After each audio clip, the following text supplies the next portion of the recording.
eu vou levar também você para tranquilidade. Eu diria que é um verdadeiro paraíso. Agora você vai, o pessoal que mora em São Paulo, olha, privilegiado. É na região metropolitana de São Paulo essa dica que eu vou dar. E quem for para São Paulo deve ir lá conhecer. E nós vamos mostrando hoje aqui com exclusividade, um lugar que eu diria que é uma ilha de tranquilidade. Ilha de Tranquilidade. Isso. São Paulo. Isso. Maria Braga. Maria Braga. Estamos falando de São Paulo. Na Maria, como Não tem você viu. ilha de Tranquilidade em São Paulo. É, vou te mostrar. Depois você me diz se eu tenho razão ou não, tá bom? Tá bom. Você vai ver um... Você já viu, por exemplo? Você já viu um templo japonês? Já vi. Nós já fomos lá no Japão. Fomos lá, hein? Né? Mas esse lugar... Hashtag quero voltar, fica a dica. É um lugar lindo que faz a gente desacelerar um pouco, alimenta a alma e ainda cheio de histórias. Então, daqui a pouquinho, às 10 da manhã, vai ser aberto ao público. Abre hoje? Abre hoje. Caramba! O Templo Luz do Oriente. É um espaço de meditação, oração e contemplação que reúne arte, espiritualidade e numa natureza linda, lá na cidade de Ribeirão Pires. E tem um monumento lá, gente, que é de deixar qualquer um de queixo caído. Presta atenção na forma com que ele foi construído. Quem mostra tudo pra gente é o repórter Fabrício Batalhão. Boa, Fabrício.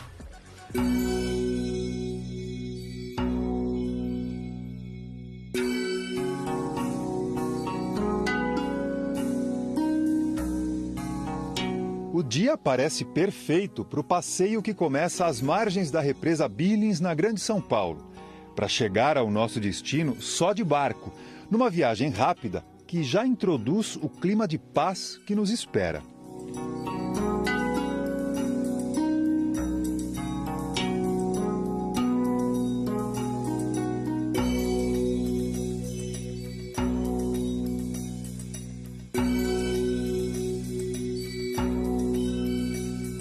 São 20 minutos de navegação, mas na metade do caminho é possível ter uma primeira visão do lugar que nós estamos indo conhecer junto com vocês.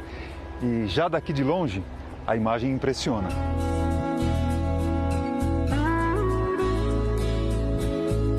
Uma construção incomum surge na paisagem. Quanto mais nos aproximamos, maior e mais majestosa ela fica. O que representa, o porquê das formas, do tamanho? Hora de começar a descobrir. Uau! Chegamos. Sensacional. Ó.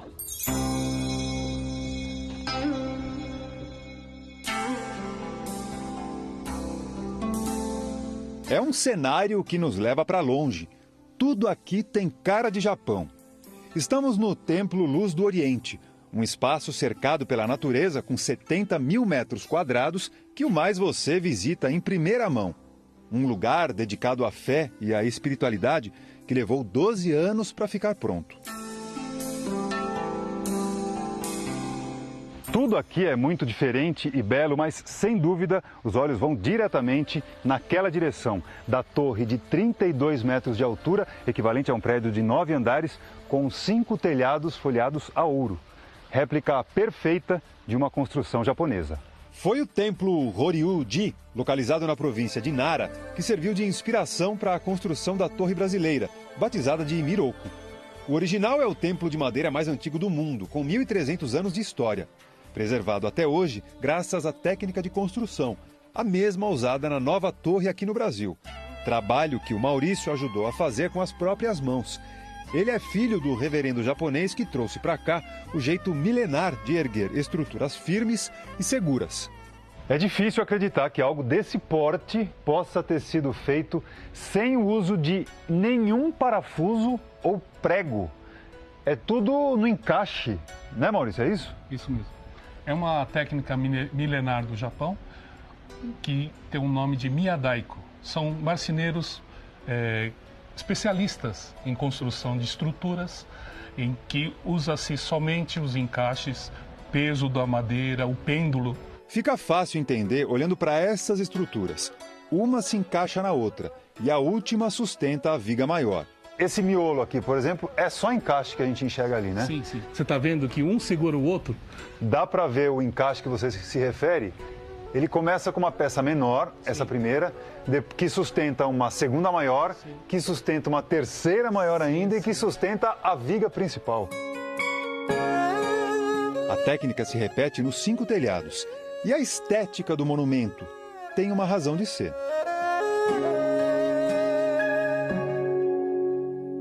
Na antiguidade, quando do falecimento de Buda, as pessoas não tinham coragem de retratá-lo como ele era. Então foi feito a torre, simbolizando o corpo dele. A cabeça, o pescoço, o coração, a barriga e os pés. Ah, e a antena? A antena é justamente a ligação do ser humano com o alto, né? É captar as energias, captar as palavras de Deus, né? Das 400 toneladas de material usadas na torre, a maior parte é madeira sustentável. Jatobá, eucalipto e angelim pedra foram os tipos escolhidos para dar sustentação às 15 mil telhas que seguiram um molde trazido do Japão. Agora que a gente já sabe como foi a construção, vamos entrar para conhecer aqui o interior dessa maravilha? Vamos lá. Vamos lá? Aqui tira sapato, tá? Ah, sim, claro. Logo de cara, mais uma característica em comum. Nossa, olha isso.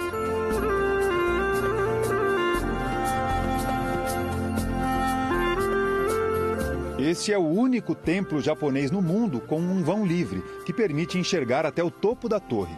É uma ideia de um engenheiro, do seu Gilberto Bomeni. Ele teve a ideia de misturar a parte por fora madeira e por dentro a construção ocidental, ou seja, concreto armado. Então nós conseguimos esse vão livre, coisas que não acontecem em outras torres, pois as madeiras externas entram para dentro da torre de uma forma que entope a parte interna, que não dá para se entrar em nenhuma torre do Japão. Aqui seriam madeiras cruzadas. Aqui. Madeiras então nós não cruzadas. teremos espaço para estar aqui contemplando, por exemplo, a imagem. Isso. E o que dizer da escultura? Quase 8 metros de altura, folheados a ouro, representando a imagem de Kannon, a deusa da misericórdia, muito conhecida na Ásia e divindade máxima da religião do templo. A obra de Cícero Dávila, um dos maiores escultores brasileiros, tem ao fundo vitrais da artista plástica Lilian Bomeni, uma das idealizadoras do templo. Todas as coisas que foram feitas aqui, todas por artistas. Para as pessoas que têm religiosidade, elas vão encontrar aqui o seu Deus. Mas quem não tiver, não está afim, ela vai encontrar a paz que ela procura, porque todo mundo procura paz, né? Então, ela vai procurar paz, ela vai ver o belo, ela vai se sentir bem, né? Porque a paisagem é muito bonita. E cada coisa, o barco, tudo foi muito pensado, tudo com muita arte, né? Um refúgio a poucos quilômetros da cidade grande para contemplar a arte, a cultura, a espiritualidade e se sentir bem. Simples assim.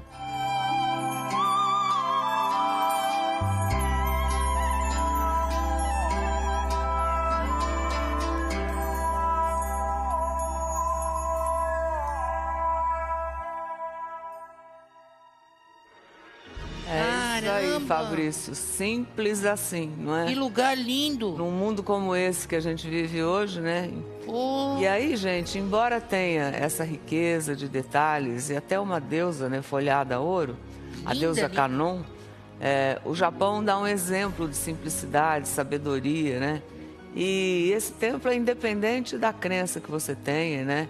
A ideia desse templo, inclusive, Luz do Oriente, é que lá as pessoas sintam a força da divindade de cada um, seja Jesus Cristo, Maomé, Buda, não é? Porque o Deus, na verdade, é um Deus de todos nós, né? Para quem acredita, né?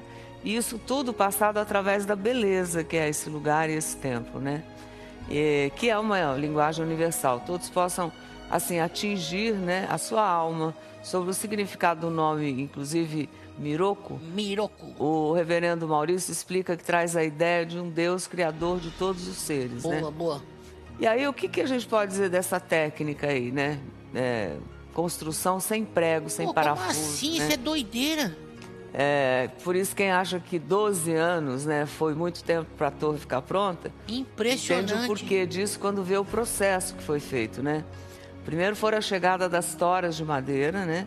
Aí cada pedacinho do trabalho foi feito à mão, gente. E é muito bonito ver as peças sendo encaixadas, E aí você vai vendo aí, olha lá, as estruturas começam a surgir, né? Imagina só, 12 anos atrás estava começando a acontecer. É impressionante. Isso, né? Olha lá, aí você vai ver, olha, tudo à mão mesmo. Aí vai que vai. Aí, quando ainda não tinha os 5 telhados, e aí você vai vendo aí o crescimento, né? Aí quando terminar lá em cima, né? Olha os encaixes. Olha o encaixe, ó. Cada madeira milimetricamente colocada. Não, é sinistro, Ana, isso. Não é? Cada encaixe de madeira feito para um casar com o outro, né? Olha isso. E foi indo, porque olha que são 5 andares. Demoraram 2 anos quase para cada andar, não é? Ou mais. Impressionante. E aí depois, quando você vê toda a estrutura pronta, você vai ver lá em cima com o telhado, né? É o detalhe, né, da telha folhada a ouro, que é um negócio... Olha que coisa lá, linda. Da telha folhada a ouro. Não, demais, demais. Mesmo, né? É um lugar muito bonito. Show, Fabrício, mandou benzão, cara. Tem umas imagens de um drone, inclusive, que mostram a torre vista do alto. Olha só, à medida que o drone vai subindo, a gente consegue ver o telhado folhado a ouro e também a antena, que simboliza a conexão com o divino, né? Repara em tudo isso que tem ao redor, né? Um verde lindo, de muita paz. E eu espero, assim, que quem possa estar lá, né, aproveite. Esse templo fica nas margens da represa Billings, tá? Ela fica na cidade de Ribeirão Pires, 1 hora do centro de São Paulo. O espaço funciona de quinta a domingo. Quem quiser visitar e ver a torre de Miroco, bem de pertinho, precisa pegar esse barco aí, como o Fabrício fez, que sai a partir das 10 horas da manhã de um clube lá no bairro da Represa. E aí você, estando lá, pode ficar 2 horas. O último barco que deixa o local sai às 16 horas. A entrada custa R$ 55,00. Tem meia entrada para criança de até 12 anos, sempre acompanhada dos pais. Tem estudantes, pessoas com mais de 65 anos, pagam também meio ingresso.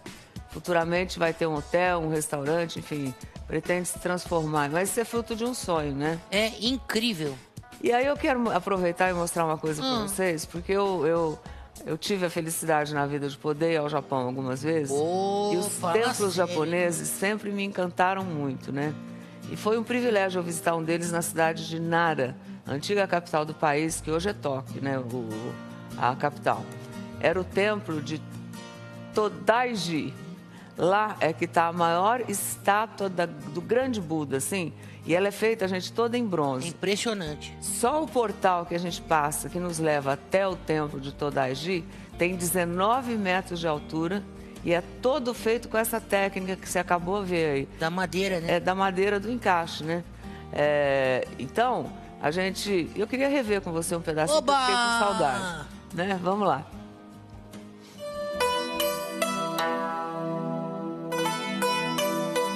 A gente está fazendo essa caminhada para que você consiga sentir o poder desse portal. A gente tem informações, inclusive todas as informações de idade desse templo são conflitantes, mas esse portal tem mais ou menos uns 800 anos. Aí quando você adentra o portal e consegue entender que naquela época não tinha prego, não tinha a tecnologia que tem hoje, e que esses homens, sem guindaste, conseguiram colocar essas estruturas nessa altura e nas laterais com 2 estátuas de bronze magníficas. Olha isso, ó. Então, crê-se o seguinte, que a partir daqui, quando você transpõe esse portal com essas imagens assustadoras ao seu lado, espantando todo o mal, tudo aquilo que você possa estar trazendo do mundo dos humanos. Aí você entra no sagrado. Quando você fizer o seu pensamento, entender que você está, a partir de agora, num outro mundo, que é o espiritual da paz, você encontra 2 imagens de representação de cachorro. Se sobrou alguma coisa, um deles pega toda a maldade que você, por acaso, tenha conseguido transpassar nesse portal, e o outro engole e fecha. Para vocês terem uma ideia da dimensão dos troncos que sustentam o portal, eu pedi aos meninos da minha equipe para abraçar um deles. Olha lá. A estátua do grande Buda tem 16 metros de altura e, para ser construída, o Japão gastou muito bronze. Olha, muito mais, inclusive, do que era capaz de produzir na época. Mas valeu a pena. O Buda simboliza uma infinidade de coisas. Entre elas, o amor, a verdade, a sabedoria, a compaixão e a humildade. Assim fica mais fácil entender por que, mesmo tendo que se reerguer tantas vezes, o povo japonês nunca perde a força e nem a fé. Ai, que lindo, caramba. Olha, eu sou muito admiradora do povo japonês, né? Do mesmo? jeito de viver, da filosofia do povo oriental. Educação. E realmente educação, respeito. E eu gostaria de sugerir às pessoas que tenham... A gente viu um sonho sendo realizado nessa torre que está sendo inaugurada hoje aqui em São Paulo, né? E eu sugiro que aquelas pessoas que têm um sonho, né, de conhecer um país, né, sonhem e façam com que isso se realize, porque vale muito a pena. Nossa, é lá do vale. outro lado do mundo, você vai dizer, é lá do outro lado do mundo. Mas você traz de volta coisas para sua vida que você nunca encontraria em lugar nenhum. Você nunca mais vai voltar ao mesmo, tá? É verdade. É muito... Até o papagaio